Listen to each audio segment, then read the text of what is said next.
Hey everybody, here for another volume of Keeping It Current. Just talking about what went on throughout the week. So let's get to it. So the first thing is Chris Brown and Kid Ink threatening Tyson Beckford because he took a picture with Karreuche. And well, basically, they saw the picture of Karreuche on Instagram. Kid Ink commented, and Chris Brown commented to his comment, and they were talking about threatening to beat up Tyson Beckford, all because he took a picture with Karreuche, and the picture honestly was like really innocent. It just looked like he saw her outside, and they were like, "Hey, how you doing? Let's take a picture together." It was like a real friendly picture, nothing more, nothing less. So, of course, Chris Brown commented, and then from there, it went from comments to him threatening Tyson Beckford's wife and kids and all of that other craziness. And this is my opinion on the whole thing. First of all, Chris Brown, let it go. Karreuche is no longer your girlfriend. You done messed that up. Let it go. Let her live her life. She ain't thinking about you. So leave her alone. You got a daughter to think about, and you going through what you going through with your baby mama with your daughter. So that needs to be a concern more than what Karreuche is doing. Like, it just seems like he's still like, of course, okay, he still loves her, but it just seems like he's still like he trying to control her. And it's like, you made your bed, lay in it. She broke up with you. She don't want to be involved with you and your baby mama drama. So leave her alone. Like, every time she posts a picture up, he gotta say something. Like, before this, she posted up a picture. I didn't see the picture exactly, but she posted up some picture, and he commented, "Oh, don't let this breakup turn you into a thought." And it's like, just leave her alone. You look mad thirsty. Leave it alone. Leave her alone. Let her live her life. But then he apologized to Tyson Beckford, and then he gonna say, "Oh, I'm light skinned. I'm always in my feelings." That ain't got nothing to do with it. Every single time people give you a chance, you remind them why they shouldn't. Like, and it's clear. Like, it's like ever since him and Rihanna got into that altercation where he abused her, he's just been losing his cotton picking mind. Like, he just, I love Chris Brown. I'm a fan, but I'm one of those fans that's gonna tell you when you doing wrong. And Chris, you are completely messing up, bro. You messing up. Concentrate on your music. Concentrate on being a good dad. Concentrate on your career and your daughter, and just leave everything else alone. God, it's like every month you find a new way to mess up. Just stop. Oh my God. Moving on. So of course we had Yandy and Yandeecees who got married earlier this week, and it was like a whole bunch of hype, a whole bunch of opinions surrounding her wedding. One pertaining to, I mean, I don't know if this was shade, but Gossip Blog took it as shade, and it was when Erica Mena, I think, like, her followers were asking her questions, and one of them said, "Well, will you televise your wedding?" And she was like, "No, you only get one wedding. I don't think you should televise it. It's not a joke. It's the real deal. Like, it's a big, putting it on TV is like a joke or whatever." So Yandy wasn't nasty about it or nothing, but Yandy did give some, I call it Phaedra Park shade, where it's like, it's shade, but it's not shade, but it's shade. You understand what I'm saying? But she was like, "I never was a talker, always a doer. People who constantly talk are very unhappy. Um, Basically, my wedding was how I wanted it to be, and from here on out, we good. More to come." And that's basically what she was saying. So, I mean, I don't know. I took it as shade, but my whole thing is, Erica Mena fails to realize that 75% of the people who been following her since season 2 of Love and Hip Hop, and we've been watching her on this past season of Love and Hip Hop. The majority of us think her relationship is a joke. I mean, really, Bow Wow. It's gonna take me a while to believe that y'all are really in love like y'all claim y'all are, and y'all are really like. I mean, I don't want to be mean, but I really don't see their relationship going anywhere. Like, and if they do make it down the aisle, I give it a year tops. And if they make it past a year, then I'll shut my mouth. I won't say no more. But it's just, I don't believe it. Like, I have the same feelings towards their relationship that I do when I heard that Mariah Carey and Nick Cannon got married. And you see where they at 7 years later. So my whole thing is like Erica Mena just needs to keep her mouth shut. Focus on your wedding. Focus on your wedding and your life, and because you already think you better than everybody anyway. I don't know why, but focus on that and just keep it moving. Like you could have just kept that to yourself. Anyway, um, Reynaldo Rey, he was a comedian and he used to host Comic View. He was in movies. He passed away due to stroke complications. He was 75 years old. And for those of you who don't remember Reynaldo Rey, if you've seen House Party 3, he's the dad. He's the dad at the dinner scene with Kid Vita and Uncle Vesta and Aunt Lucy. He's the dad that was like, I want all of y'all out of my house. I expected some riffraff from you all. If you watch House Party 3, you'll know what I'm talking about. And he also had like a small part, but people remember it because this movie is hilarious. And Friday, he played Red's father when after Red got punched by Debo, and Smokey was like, "You got knocked up out." And then he got out the car, and then Debo was like, "You want some too?" He said, "No." Get your ass in the car. You come over here mess with these. That's who Reynaldo Rey is. Reynaldo Rey was funny. He was a good comedian. He was funny, and I hope he rests in peace. And my condolences to his family.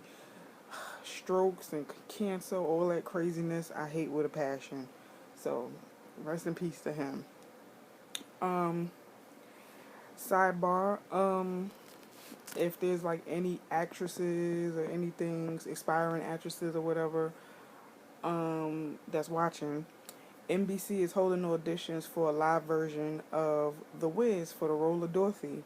Now, the requirements are that you have to be African American, you have to be between the age of 18 and 27, and you have to be there. Yeah, I wrote it down. You have to be there. The auditions are June 6th from 10 a.m. to 2 p.m. and the sign-in is at 9 a.m. And where you have to go is Telsey and Company in Manhattan, and the address is 311 West 43rd Street. So if anybody's looking to audition for the role of Dorothy and you live in the New York area, there's your opportunity. I'll even put it in the description below if you didn't catch it when I first said it. So good luck, and I mean, I'll keep a lookout for how it goes or whatever, but good luck, and whoever gets the role, congratulations to you. So that's all I gotta say about that. Now this, I don't believe it for a second. I feel like it's all BS. Like, I feel like this is in the same category as Bow Wow and Erica Mena.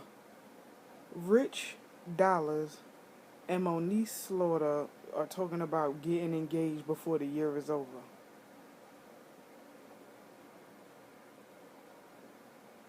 Yeah. First of all, Rich and Moniece, like I said in my vlog, they were at Yandeecees' wedding, and everything about them just looked fake to me. Like, it looked like it's a forced relationship. Like, I don't know, it just looks fake. And she's on Instagram. She tagged him in this engagement ring photo, and I guess one of her followers was asking her about getting married, and she's like, well, we've been talking about it, and we've been talking about hopefully doing it before the year is over. So just in case if he does try to do it, I just want him to do it right. She's talking about pertaining to the ring, and I'm like, y'all ain't even been together that long. And I mean, we just finished watching the past season of Love and Hip Hop, and we still trying to get over the fact that he was messing with Johnny Blaze and Diamond on that season. Y'all only been together 7 months. So y'all talking about getting married. Like, my whole thing is what makes Moniece different from all these other chicks. In my opinion, Moniece is just as crazy as all them other chicks that Rich was dealing with. And I mean, we seen that on Love and Hip Hop Hollywood. That chick is cuckoo for Cocoa Puffs. So I'm like, okay, whatever. I believe it when I see it. Moving on. So they just revealed the full season 6 cast of Couples Therapy, and I'm looking forward to watching it because I like Couples Therapy. Some seasons I didn't watch because I was bored with, but I watched a couple of seasons and I like that show. So the season 6 cast is, which I can't believe, Kaylin Garcia and Joe Button from Love and Hip Hop New York season 3. Now I already think their relationship is weird because Kaylin is like way younger than Joe. So to me, it doesn't look like boyfriend and girlfriend. It kind of looks like daddy and daughter. And I mean, Joe Budden ain't that old, but Caitlyn looks hella young. They just don't look right to me. I wish him and Tahiri would be on Couples Therapy. Now that would make for good ass ratings if him and Tahiri was on Couples Therapy. But I mean, Tahiri, I guess, is officially like completely done with Joe Budden. I wish they would get together because to me, they have better chemistry as opposed to Kaylin and Joe. Like, I don't really understand their relationship, but whatever. The next couple is Big Ange and her husband Neil, and I love Big Ange. Big Ange is my favorite mob wife, and her husband is pretty quiet, and it just seems like their relationship is a little rocky and a little weird. Like, kind of seems like Ange wears the pants in the relationship, and he's just quiet. But whatever, we'll see. The next couple is Janice Dickinson and her fiance, Dr. Robert Gurner. Now, Janice Dickinson, now I'm pretty sure she not only needs couples therapy, but that woman needs therapy. Period.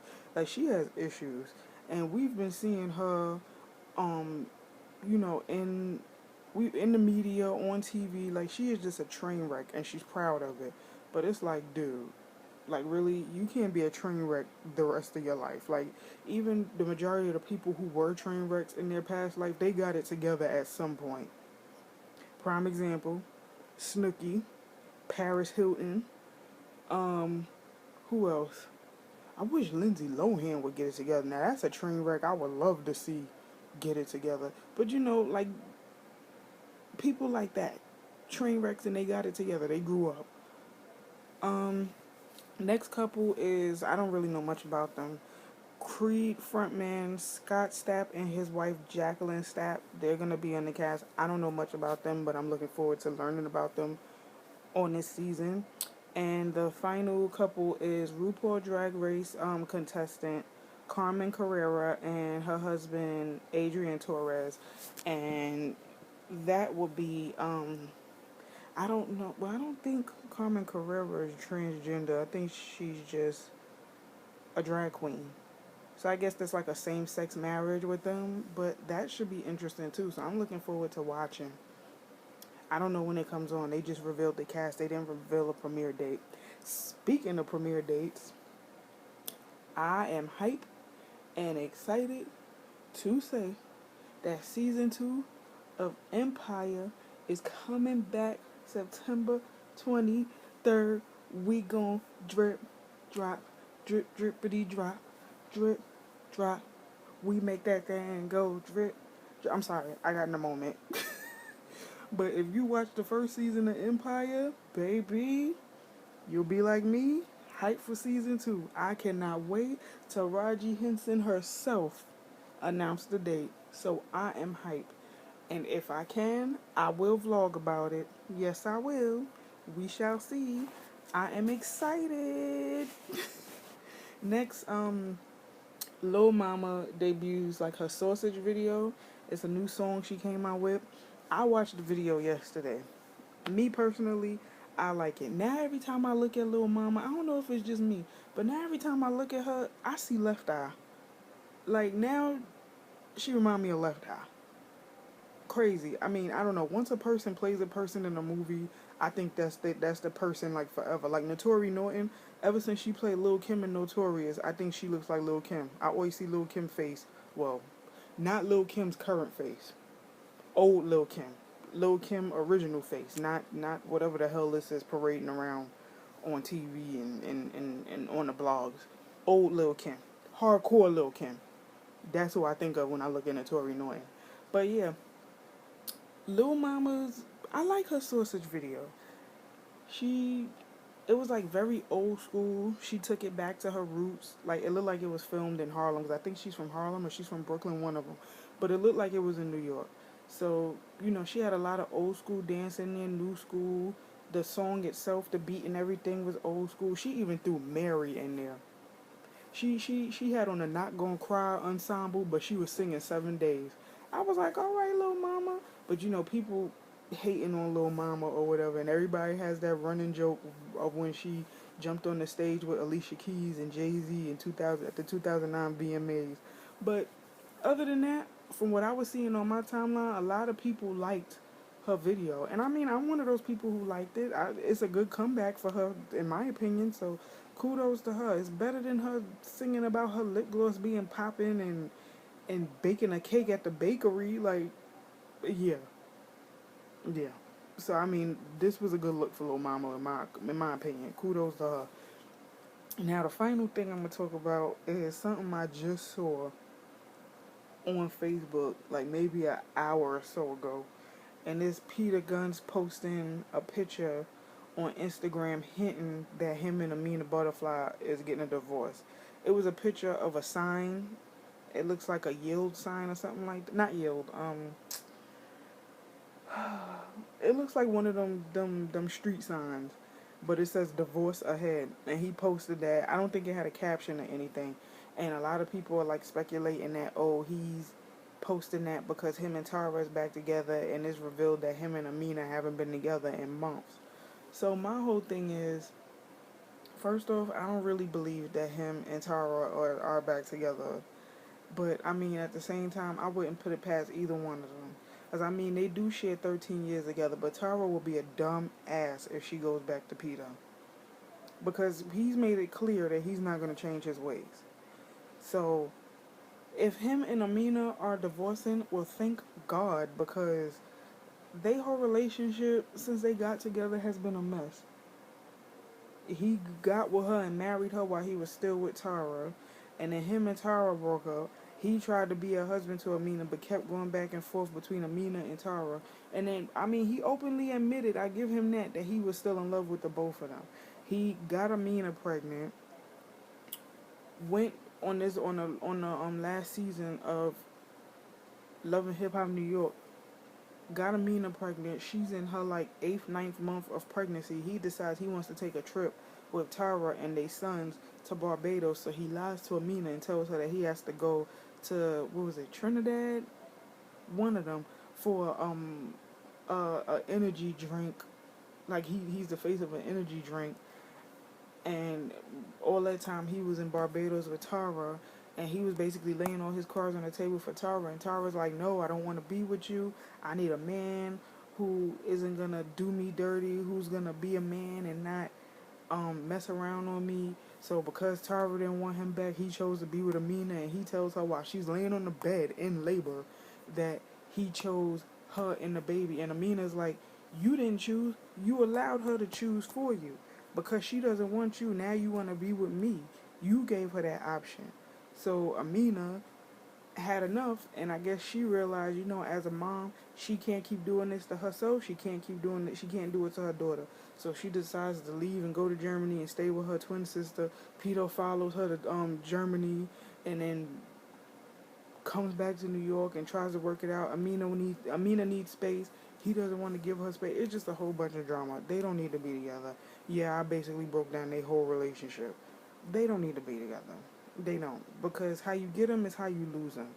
And Amina really thought that if he wore his ring, if he walked around and and admitted that he was her husband, that things would change. No. No. You can't put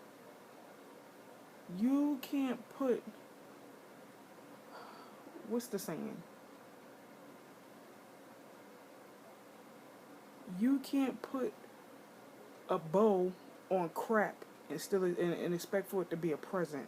That's not how, like, you can't change somebody or save somebody who is a mess that don't want to be saved. You know, like Peter just needs to be single, and that way he could deal with a bunch of he could deal with whatever women he want to deal with, and he won't have to answer to nobody because he's single. That's what he needs to do. So if they get divorced, I hope they do. I hope Amina gets smart, because the mere fact that she was caught in this love triangle with Peter Guns, that's what's hindering her career. That because I'm pretty sure nobody wants to work with her with all that drama. So I'm pretty sure that's what's hindering her career. And Amina can sing. So yeah, they do need to get a divorce, and she needs to focus on her career and her baby. And that's my opinion on that. That's all for keeping it current. See you in the next video. Like, comment, subscribe, and remember, check the description below for the details about the audition. I will see you next video. Later.